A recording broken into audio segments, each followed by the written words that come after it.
ప్రియ దినుబులరా, ప్రభువైన యేసుక్రీస్తు నామములో మీకందరికీ శుభములు, వందనాలు.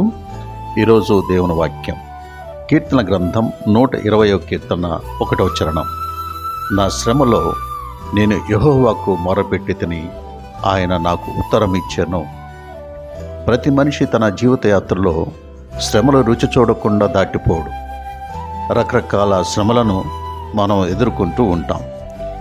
శారీరకంగా బలహీనత ఏర్పడినప్పుడు శ్రమల్లో వెళుతూ ఉంటాం.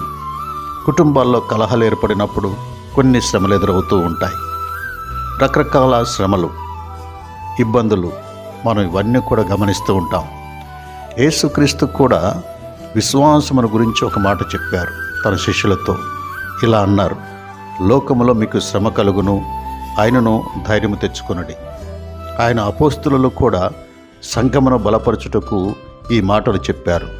శ్రమ ఓర్పును, ఓర్పు పరీక్షను, పరీక్ష నిరీక్షను కలుగచేయనని ఎరిగి శ్రమల యందును అతిశయపడదము. శ్రమ ఏదైనా ఒకటి కలిగినప్పుడు మనల్ని దేవుని యొద్దకు నడిపిస్తుంది అనేది సత్యం. శ్రమ కలగక మునుపు నేను త్రోవ విడిచితిని, ఇప్పుడు నీ వాక్యం అనుసరించి నడుచుకొనుచున్నాను అని కీర్తనకారుడు పలికాడు. నిజము, శ్రమ అనేది దేవుని వాక్యం వైపుకు మరియు ఆయన యొద్ద మనము మొరపెట్టినట్లు చేస్తుంది.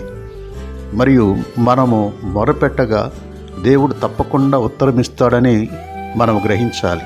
ఎందుకంటే మనం ఆయనను ప్రేమించు వారము కాబట్టి. తను ప్రేమించు వారికి ఆపద కలిగినప్పుడు ఆయన తప్పకుండా ఉత్తరమిస్తాడు.